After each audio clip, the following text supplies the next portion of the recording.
अनिरुद्धाचार्य के बाद वायरल हो रहा वीडियो प्रेमानंद महाराज भगवान कृष्ण की नगरी वृंदावन में प्रख्यात भागवत व्यास अनिरुद्धाचार्य के बयान पर बवाल अभी थमा ही नहीं कि नया बवाल प्रेमानंद महाराज के बयान पर शुरू हो गया है। प्रेमानंद महाराज ने कह दिया कि 100 में से मुश्किल से 2-4 लड़कियां ही ऐसी होंगी जो अपना जीवन पवित्र रखकर किसी पुरुष को समर्पित होती होंगी। इसी के साथ उन्होंने सवाल उठाया कि कैसे वह लड़की सच्ची बहू बनेगी जो 4 लड़कों से मिल चुकी है। उनके इस बयान का वीडियो सोशल मीडिया पर वायरल हो रहा है। हाल इसी तरह का बयान भागवत व्यास अनिरुद्धाचार्य ने दिया था। उनके इस बयान पर लोगों ने उन्हें आड़े हाथों लिया। इसके बाद उन्होंने सफाई भी दी।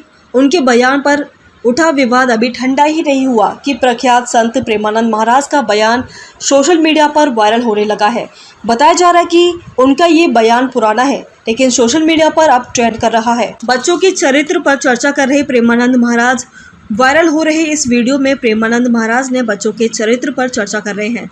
इसमें वे कह रहे हैं कि आजकल के लड़का लड़की के चरित्र पवित्र नहीं है। इसमें वे कह रहे हैं कि यदि कोई लड़का 4 लड़कियों से व्यभिचार करता है तो वह अपनी पत्नी से संतुष्ट नहीं रह पाएगा।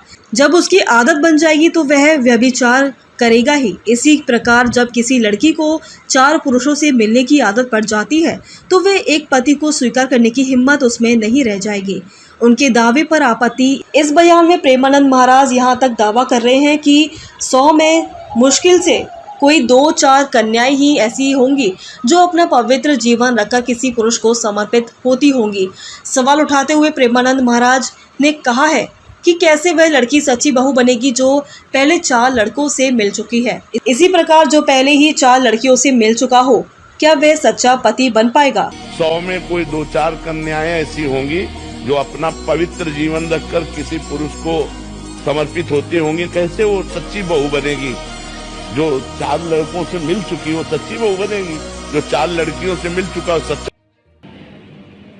संत भगवान को न जाने क्या हो गया है, जब से इन पर माया का प्रभाव पड़ गया है तब से संतों की जवान फिसलने लग गई है।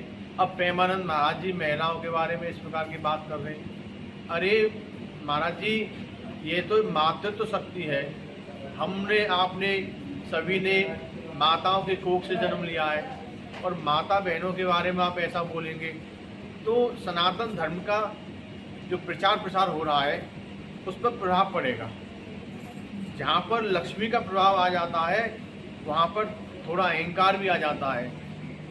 तो वृंदावन में तो ऐसे ऐसे बड़े संत हुए जो माया मोह से दूर रहे, लेकिन जिन संतों पर उस माया का प्रभाव पड़ा उन संतों का जो वाणी का संतुलन है वो बिगड़ गया है। इसलिए हमारी सभी संतों के चरणों में यही प्रार्थना है कि आपने राधा नाम का जो नाम है उसको संकीर्तन करने के लिए कहा है, तो सभी युवा आपसे प्रेरणा लेकर राधा नाम का संकीर्तन कर रहे हैं। आप छोटी छोटी बच्चियों का सिर मुड़वा रहे हैं, उनको विधवा बना रहे हैं, ये भी दुखद है। ऐसा आपको नहीं करना चाहिए। अरे आप तो बहुत बड़े संत हैं, आपके करोड़ों फॉलोअर्स हैं, आपको तो सनातन धर्म का जो उच्च कोटि का जो प्रावधान है उसे ही भक्तों को देना चाहिए। आप इससे प्रेरणा लेकर लोग सभी सनातन धर्म की तरफ मुड़ रहे हैं। हमारी आपके चरणों में यही प्रार्थना है कि महिलाओं के बारे में कुछ गलत शब्द नहीं बोलें। का सभी लोग सम्मान करते हैं। वो बड़े संत हैं, उनके बहुत फॉलोअर हैं और उन पर काफ़ी धन भी है। अब धन आ गया, इससे पहले वो जो बैज में बरसाने में जो जिस तरीके से रहते थे वो अपने आप बताते हैं, सभी लोग जानते हैं। पर आज वो जो बड़ी बड़ी गाड़ियों में चलते हैं, करोड़ों रुपये की गाड़ियों में चलते हैं, उसके बाद स्वाभाविक है मत आ ही जाता है, जो है तुलसीदास जी ने भी कहा है। परंतु इसका मतलब ये नहीं है कि आप महिलाओं के ऊपर टिप्पणी करें, बच्चियों के ऊपर टिप्पणी करें। या आपने टिप्पणी करी, ठीक है, आपने कभी जो ब्रज में रह रहे हैं, आप बाहर से आए हुए हैं, क्या आपने कभी ब्रज के बारे में सोचा? कभी जमुना जी की सफाई के बारे में सोचा? गौ हत्या रोकने के बारे में सोचा? हमारे गुरुदेव पूरी पीठ जगदगुरु शंकराचार्य महाराज कहते हैं कि जो सबसे पहले व्यासपीठ संतों और अन्य लोगों का शोधन होगा।